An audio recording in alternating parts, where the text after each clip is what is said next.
أشهد أن محمدا رسول الله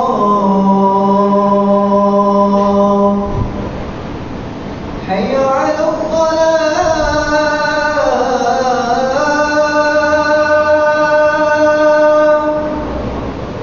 حي على الصلاة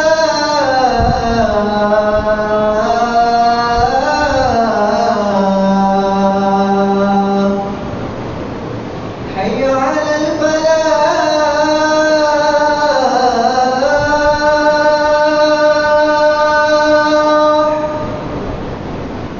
حي على الفلاح.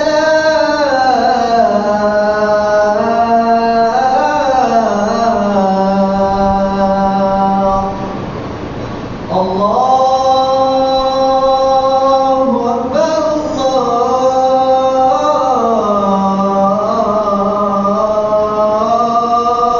أكبر لا إله إلا الله.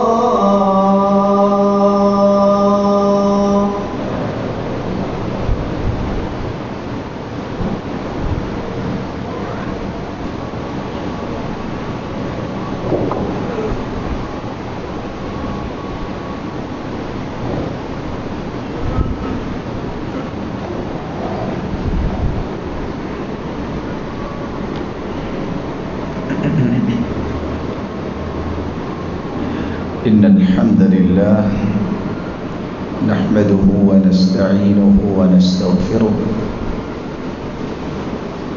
ونعوذ بالله من شرور أنفسنا وسيئات أعمالنا من يهده الله فلا مضل له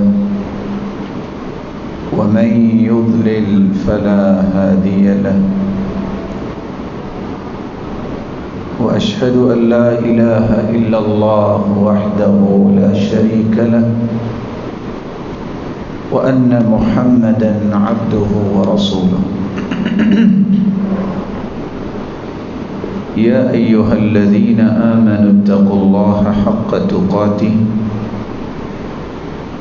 ولا تموتن إلا وأنتم مسلمون.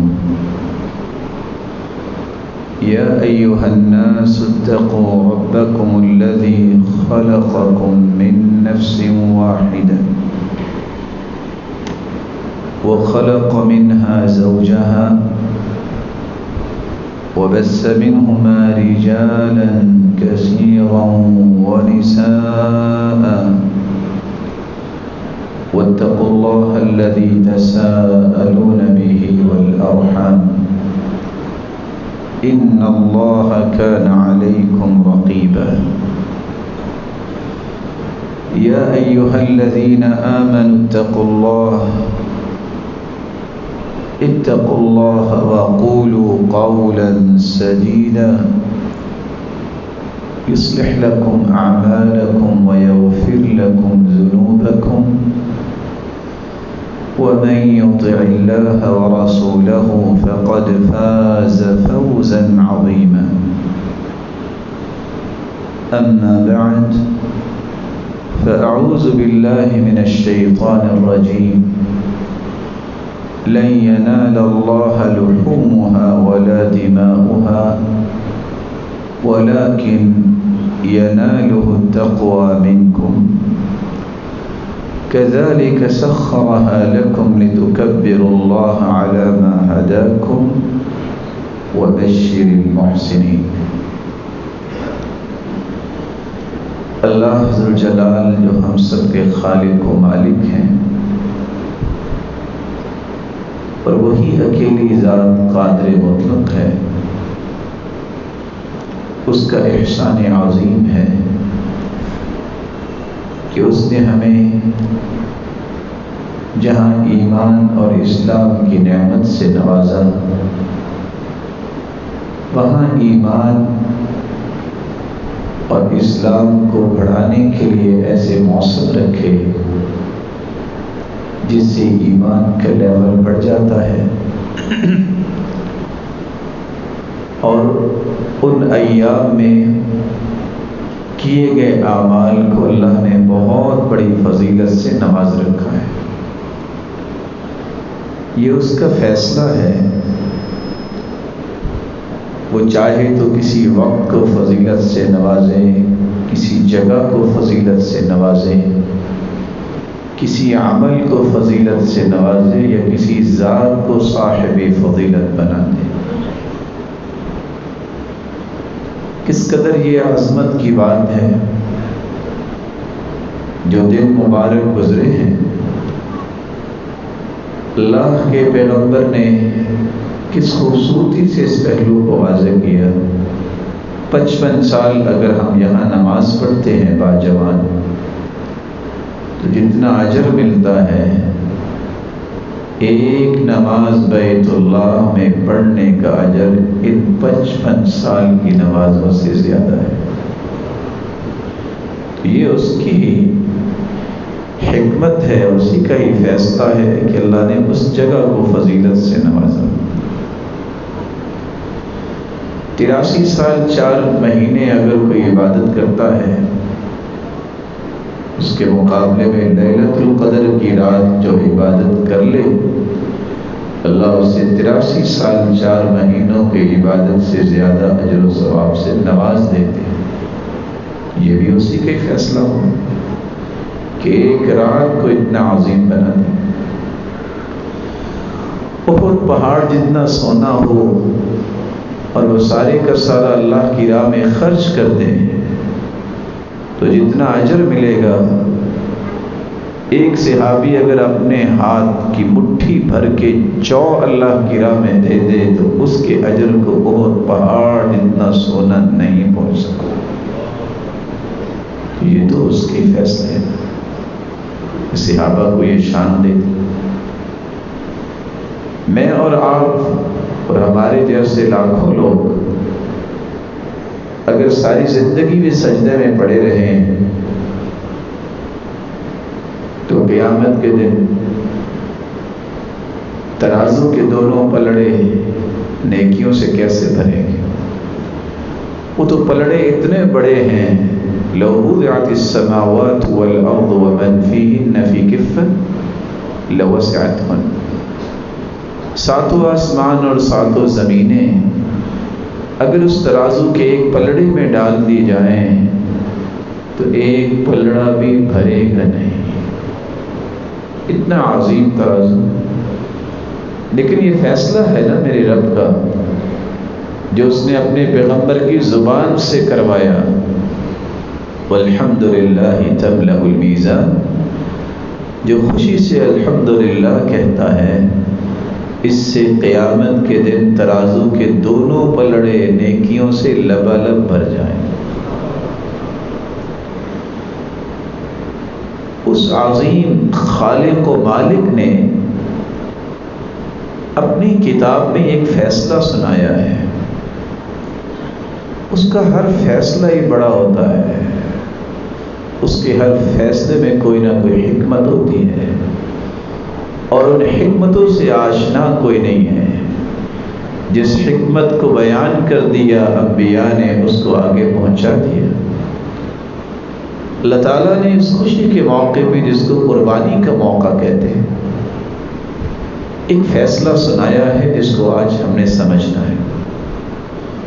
لن ينال الله لحومها ولا دماؤها ولكن يناله التقوى منكم۔ اللہ ذوالجلال کو تمہاری قربانیوں کے گوشت نہیں پہنچتے، تمہاری قربانیوں کا خون نہیں پہنچتا۔ تم اگر قربانیاں کر کر کے گوشت کے ڈھیر لگا دو، قربانیاں کر کر کے خون ہی نظر آئے کہ اتنی زیادہ قربانیاں کی ہیں، اللہ کے ہاں یہ خون اور یہ گوشت نہیں پہنچتا، اللہ ذوالجلال کے ہاں پہنچتا ہے تو وہ تقویٰ پہنچتا ہے۔ قربانی تو ہر شخص کرتا ہے جس کے پاس طاقت ہے، بلکہ وہ بھی کرتا ہے جس نے کبھی نماز نہیں پڑھی، اور شاید کہ اس مسکین کو پتہ نہیں ہے کہ جو نماز نہیں پڑھتا اللہ تمہاری قربانی کا محتاج تو نہیں ہے. تمہیں سب سے پہلے توبہ کر کے نماز کے پابند بننا چاہیے. بے نماز کی قربانی کیا قربانی ہے؟ قربانی وہ بھی کرتا ہے جس نے جانور کو چرایا ہوتا ہے لوگوں کو دکھانے کے لیے، گردن تو وہ بھی کاٹتا ہے. لیکن سوال صرف یہ ہے قربانی قبول کس کی ہوتی ہے؟ یہ فکر، یہ درد ہمیشہ اس شخص کے سینے میں ابھرتا ہے جس کو یہ فکر ہوتی ہے کہ اگر میرا عمل قبول نہ ہوا تو کیا بنے گا. اس لیے سلف صالحین کا یہ رویہ تھا، خصوصاً صحابہ کرام رضی اللہ عنہم وارضاہم. وہ اس بات پہ بہت فکر مند رہتے لأن أعلم أن الله تقبل مني مثقال ذرة أحب إلي. مجھے اگر پتہ چل جائے کہ رائی کے دانے کے برابر میرا عمل قبول ہو گیا ہے تو ساری دنیا مجھے مل جائے اور میں صدقہ کر دوں، مجھے یہ عمل کی قبولیت زیادہ پیاری لگتی. اور عبداللہ ابن عمر رضی اللہ تعالیٰ عنہ نے تو بات ختم کر دی یہ کہہ کر لو علمت ان اللہ تقبل منی رکعتين لاتكلت لأن الله يقول انما يتقبل الله من المتقين. اگر میرا مالک میری 2 رکعتیں ہی قبول کر لے تو میں 2 رکعتوں کی قبولیت پر بھی بھروسہ کر لوں گا کہ میری زندگی کامیاب ہوگی اور قیامت کو بھی میری موج ہو جائے گی. کیوں؟ کیونکہ اللہ عز و جلال نے یہ فیصلہ سنایا ہے انما يتقبل الله من المتقین. اللہ قبول کرتے ہی اس کا عمل ہے جو متقی ہوتا ہے. تو کس کا عمل قبول ہوگا؟ جو متقی ہوگا. اور کس کا عمل قبول نہیں ہوگا اس کے بارے میں کچھ تفصیلات آپ کی خدمت میں ہم رکھیں.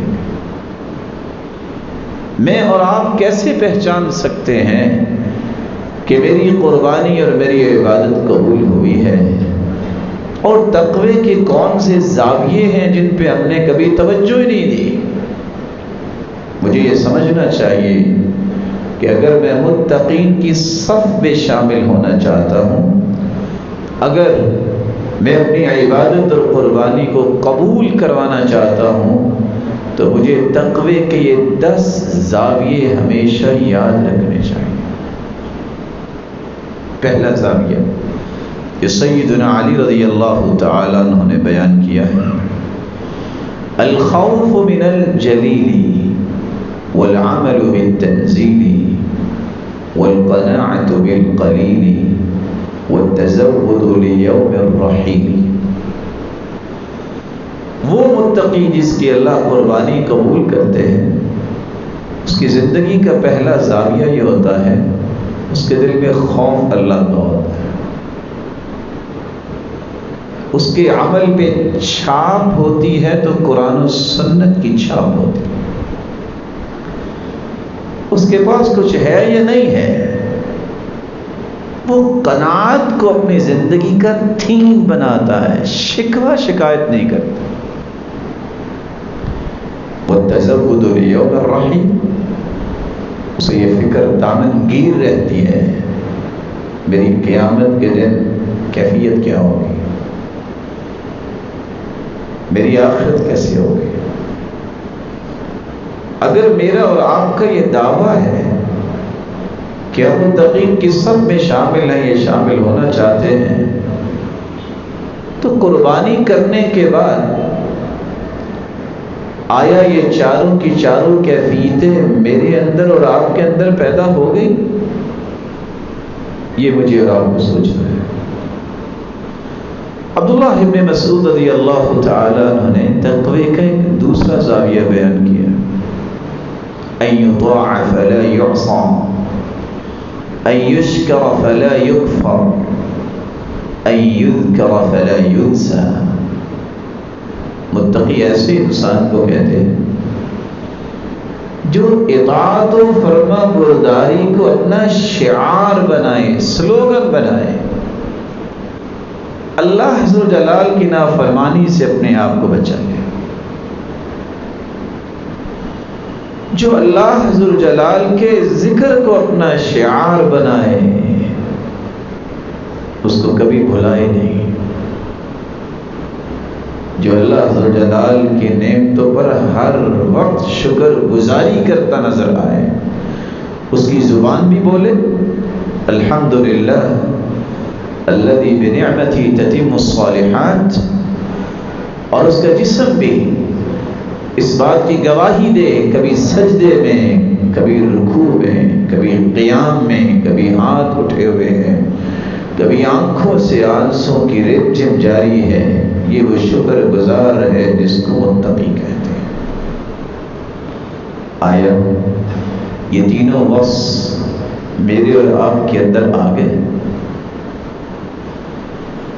متقی بننے کے تیسرا زاویہ طلق ابن حبیب نے بھی بیان کیا ہے، التقوى عمل بطاعة الله رجاء رحمة الله على نور من الله، والتقوى ترك معصية الله مخافة الله على نور من اللہ۔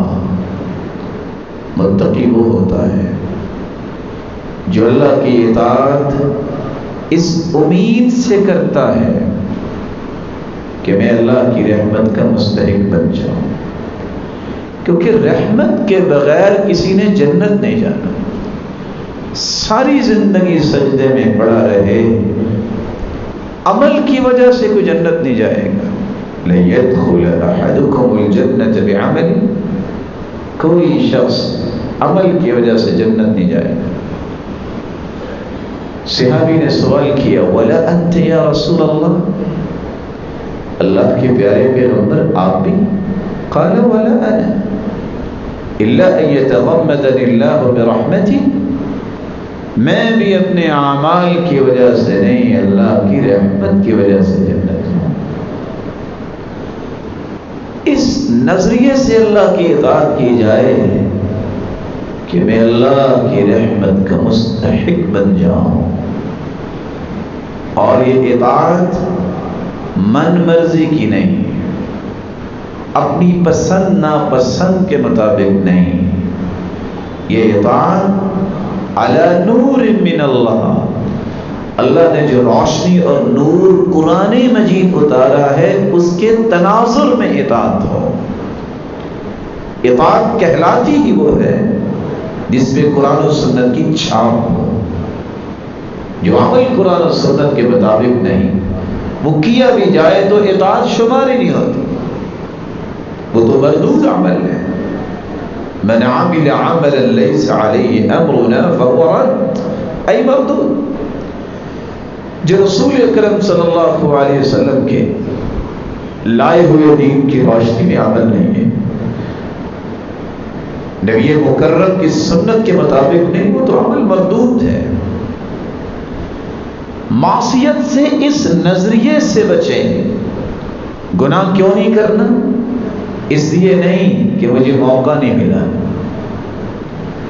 اس لیے نہیں کہ میرے اندر گناہ کرنے کی ہمت نہیں ہے، اس لیے گناہ نہ کرے کہ میرے رب نے منع کیا ہے، یہ میرے رب نے روکا ہے۔ اور گناہ کس کو سمجھتا ہے؟ وہ جس کو قرآن اور حدیث نے گناہ کہہ دیا ہے۔ ساری دنیا اس گناہ کو خوبصورت اور مزین کر کے پیش کرے، وہ گناہ ہے جس کو قرآن اور حدیث نے گناہ کہہ دیا ہے۔ شریعت سازی کا اختیار اللہ نے کسی کو دیا ہی نہیں۔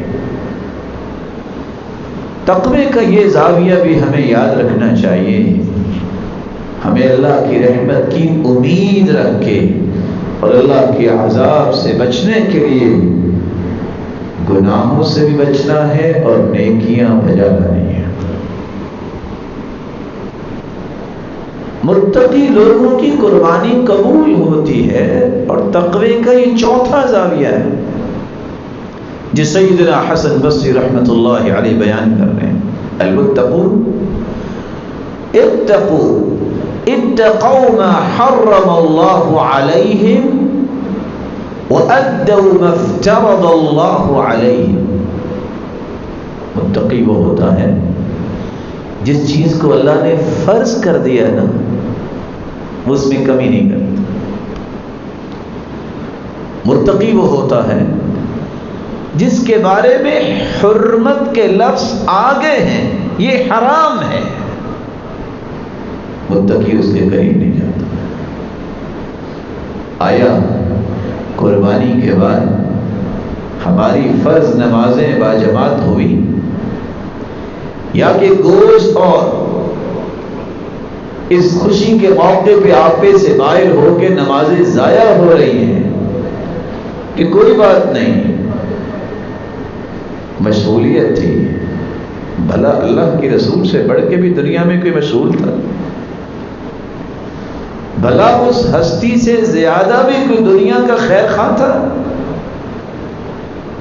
آئیے آج کے اس مبارک دن میں اس بات کا بھی عہد کریں کہ اگر ہم اپنا کوئی عمل قبول کروانا چاہتے ہیں تو اس کی بنیاد تقویٰ ہے، اور متقی جو ہے وہ فرائض میں کمی نہیں کرتا، اس میں سستی نہیں کرتا۔ فرض ہے، فرض ہے، سب کام یہاں رہ جائیں گے، فرائض کی پابندی کے بغیر تقوی کی وہ حقیقت انسان سمجھ نہیں سکتا جس کی وجہ سے اللہ نے متقین کے بارے میں حکم صادر فرمایا ہے، انما یتقبل اللہ من المتقین، اللہ قبول کرتے ہیں عمل تو متقین کے کرتے۔ سیدنا حسن بصری رحمۃ اللہ علیہ یہاں تک فرمایا کرتے ہیں، ما زالت التقوى بالمتقین حتى تركوا كثيرا من الحلال مخافة الحرام۔ تقوی کا کلائمیکس یہ ہے کہ جن کو تقوی کی لذت سے آشنائی ہو جاتی ہے، وہ متقین جن کے انگ انگ اور رگ و ریشے میں تقوی داخل ہو جاتا ہے، وہ بعض حلال چیزوں کے بھی قریب نہیں جاتے، اس ڈر سے کہیں یہ حرام کی طرف نہ لے جائے۔ وہ اس طرح کی چیزوں سے بھی اپنے آپ کو بچاتے ہیں جس میں کسی قسم کا ایسا پہلو پایا جائے کہ کہیں میں بہک نہ جاؤں اور کہیں میں ڈی ٹریک نہ ہو جاؤں۔ کیا کمال کی ہے عمر بن عبد العزیز رحمہ اللہ نے، تقوی کا چھٹا زاویہ ہے۔ لیس تقوی اللہ بصیام النہار ولا بقیام اللیل۔ تقوی صرف روزے رکھنا اور تہجد پڑھنا نہیں ہے، تقوی یہ ہے ترک ما حرم اللہ واداء ما افترض اللہ۔ چھوٹا سا کام ہے، دو چیزیں اس کی لسٹ بنا لے، یہ فرض چیزیں ہیں، یہ میرے جسم کی خوراک سے بھی زیادہ اہم ہیں، پانی پینے اور کھانا کھانے سے بھی زیادہ اہم ہیں، ان میں لیٹ فیٹ ہو سکتا ہے، اس میں لیٹ نہیں ہو سکتی۔ یہ حرام چیزیں ہیں، لسٹ بنا لیں، اس کے قریب نہیں جانا اور سوچنا بھی نہیں ان کے بارے میں۔ جس کو یہ دو قسم کی سوچیں میسر آ جائے، پلاننگ کر لے، یہ شخص اپنے دھڑکنے والے دل میں کبھی برائی کا تصور بھی نہیں کرے گا کہ وہ وہاں براجمان ہو جائے۔ یہ وہ ہستیاں تھیں جنہوں نے تقوی کے حقائق کو سمجھا اور اپنے آپ کو اس مشن کے لیے تیار کیا۔ ابو عبداللہ تونسی نے ایک ساتواں زاویہ بھی بیان کیا ہے، امتثال المأمورات واجتناب المنہیات۔ لسٹ بناتے ہیں لوگ کہ میرا یہ سامان ہے گھر کا، آفیسز میں ٹیگ لگاتے ہیں، یہ ہمارے ایسٹس ہیں۔ کبھی کسی نے اس بات کی لسٹ بنائی کہ امر اللہ امر رسول اللہ، اللہ اور اس کے رسول کے اوامر کی لسٹ بنائی ہو، یہ حکم ہے، اس کے سامنے صرف گردن جھکانا ہے، ڈیبیٹ نہیں، من مرضی نہیں، حکم اللہ کا ہے، بس گردن جھکانی، جو حکم ہے اس کو بجا لانا ہے، جو کہہ دیا اس کو ماننا ہے۔ کبھی اس کی بھی لسٹ بنانی چاہیے۔ وَتَرْكُ الْمَنْهِيَاتِ، یہ جو ڈاکٹر بھی لکھ کے دیتا ہے یہ نہیں کھانا، حلال چیزوں پہ نشانی لگاتا ہے، اور کس لیے؟ اس وقتی صحت کے لیے جو ایک نہ ایک دن موت آ کے صحت ہو یا بیماری ہو، دونوں کو ختم کر دے۔ حلال چیزوں پہ نشانی اگر ڈاکٹر لگاتا، ماننا چاہیے ڈاکٹر کی بات۔ اللہ تعالیٰ ڈاکٹرز کو سلامت رکھے، آخرت کے تجربات ہیں۔ کیا ایک مسلمان کے بارے میں اور آپ یہ کہیں کہ اللہ ان کو سلامت رکھے اور ان کے تجربات ہیں، تو میرا اور آپ کا ضمیر اس بارے میں گواہی نہیں دینی چاہیے؟ یہ اللہ کے رسول نے منع کر دیا ہے، یہ میرے خالق نے منع کر دیا۔ ایک لسٹ اس کی بھی بنائیے، نہا رسول اللہ صلی اللہ علیہ وسلم، اس چیز سے بھی اللہ کے رسول نے منع کیا، اس چیز سے بھی منع کیا، اس چیز سے بھی منع کیا۔ کبھی اس طرح کی لسٹ بنا کے بھی گھر میں رکھنی چاہیے۔ شاید کہ یہ چھوٹی سی لسٹ سے ہی میری اور آپ کی نسل جو ہے وہ اللہ ذوالجلال کے محبوب لوگوں کی سب میں جا کھڑی ہو۔ تقوی کے ایک 8واں زاویہ بھی ہے۔ امام احمد بن حنبل کہا کرتے تھے، التقوى هي ترك ما تهوى لما تخشى۔ 101 خواہشیں ہر روز انسان کے دل میں پنپتی ہیں، جنم لیتی ہیں، ابھرتی ہیں۔ جب تک خواہشات کو بندہ نہیں توڑتا، اس ڈر سے کہ یہ خواہشات کہیں غالب آ کے اللہ اور اس کے رسول کی نافرمانی کی طرف نہ لے جائیں، اس وقت تک بندہ منتقل نہیں کرتا۔ میری خواہش اور تمنا یہ بن جائے میں نے فلاں کو دکھ دینا ہے، تقویٰ کہاں گیا؟ میری خواہش اور تمنا یہ بن جائے میں نے یہ بات نہیں ماننی، کیوں نہیں ماننی؟ بس میرا من چاہتا ہے، تقویٰ کہاں گیا؟ میری یہ خواہش اور تمنا بن جائے کہ بھئی ٹھیک ہے قرآن کی بات حدیث کی، پر میں نے نہیں کرنی، نعوذ باللہ من ذالک، تو تقویٰ کہاں گیا؟ یہ تو سراسر اللہ اور اس کے رسول کی محبت بن جائے۔ عمر بن عبدالعزیز رحمۃ اللہ علیہ کہتے ہیں زندگی میں کبھی میری خواہش نہیں بنی، ایک خواہش پیدا ہوئی، میں نے کہا میں نے اس کو بھی توڑ کے چھوڑنا ہے۔ ہوا کیا؟ فاطمہ جو ان کی بیوی تھی، بنت الخلیفہ والخلیفۃ جدها، اخت الخلائف والخلیفۃ زوجها، یہ عبد الملک بن مروان کی بیٹی فاطمہ، باپ بھی خلیفہ، مروان بن حکم دادا بھی خلیفہ، اخت الخلائف 3 بھائی بھی خلیفہ، والخلیفۃ زوجها، اور خامد جو ہے عمر بن عبدالعزیز وہ بھی خلیفہ۔